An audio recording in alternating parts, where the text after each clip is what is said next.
इस क्वेश्चन में बोल रहा है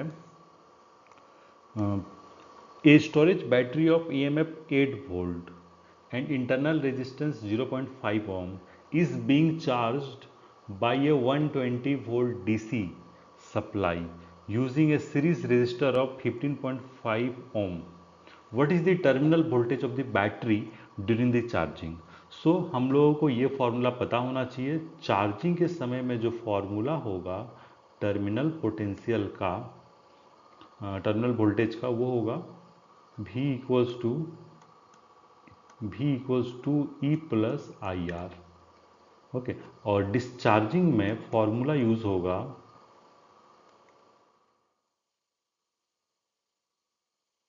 V equals to E minus I R. तो यहाँ पे चार्जिंग किया जा रहा है बैटरी का, तो इसलिए फॉर्मूला यूज होगा ई plus I are terminal voltage के लिए। तो क्या है, देखो ये जिस तरह एक बैटरी है 8 वोल्ट का, है ना, और इसका मतलब ईएमएफ है 8 वोल्ट और इंटरनल रेजिस्टेंस है 0.5 ओम और इसको चार्ज किया जा रहा है एक चार्जर, मतलब डीसी सप्लाई। तो हम लोग ऐसा एक चार्जर बना देते हैं, ठीक है, और जिसका ये पॉजिटिव के संग पॉजिटिव कनेक्ट होगा और नेगेटिव के साथ नेगेटिव को कनेक्ट करना पड़ेगा, ठीक है।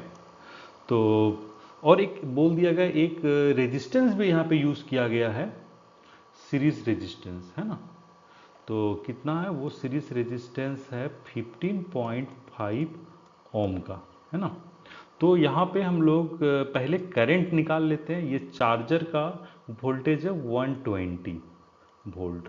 सो यहाँ पे इफेक्टिव ईएमएफ और नेट ईएमएफ जो होगा वो हो जाएगा 120 माइनस 8। क्यों? क्योंकि एक दूसरे को अपोज कर रहा है, 120 का पॉजिटिव और 8 का पॉजिटिव, दोनों पॉजिटिव पॉजिटिव से कनेक्टेड है। तो 120 माइनस 8 यानी 112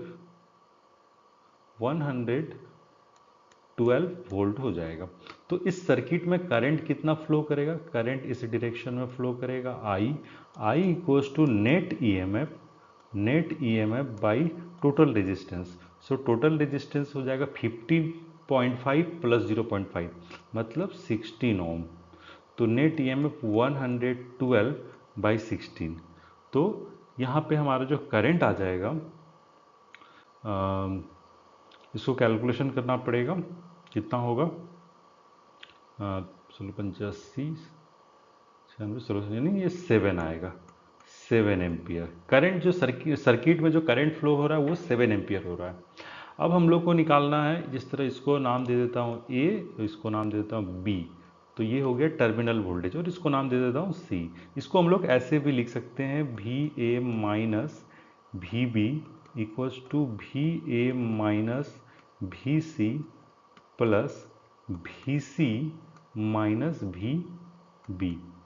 तो V A minus V C हो गया ईएमएफ ऑफ द बैटरी जो कि 8 वोल्ट है, plus V C minus V B positive होगा क्योंकि करंट इस डायरेक्शन में जा रहा है। तो सी का पोटेंशियल ज़्यादा है, बी का पोटेंशियल कम है, तो ये पॉजिटिव आएगा। तो ये कितना आएगा, आई इंटू आर ई आएगा।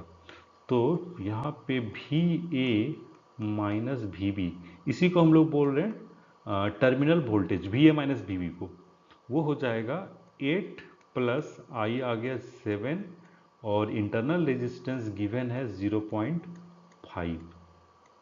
तो ये आ जाएगा 8 प्लस 3.5 मतलब 11.5 वोल्ट, ये हो जाएगा आंसर।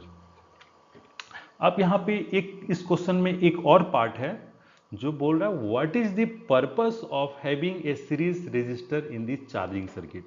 तो देखो इसका आंसर मैं आपको दूसरे स्लाइड में बताता हूँ। यहाँ पे बोल देता है स्टोरेज बैटरी, हाँ सेकंड पार्ट में देखो मैंने आंसर लिख दिया है, the series register limits the current drawn from the external DC supply. मतलब ये जो चार्जर है, अगर चार्जर को हम लोग डायरेक्ट कनेक्ट कर दें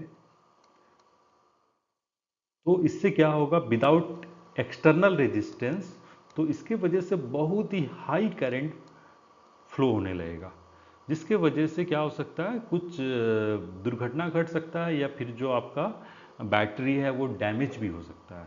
तो ये आंसर क्या होगा, in series register limits the current drawn from the external DC supply, in its absence the current will be dangerously high, बहुत ज़्यादा हाई हो जाएगा।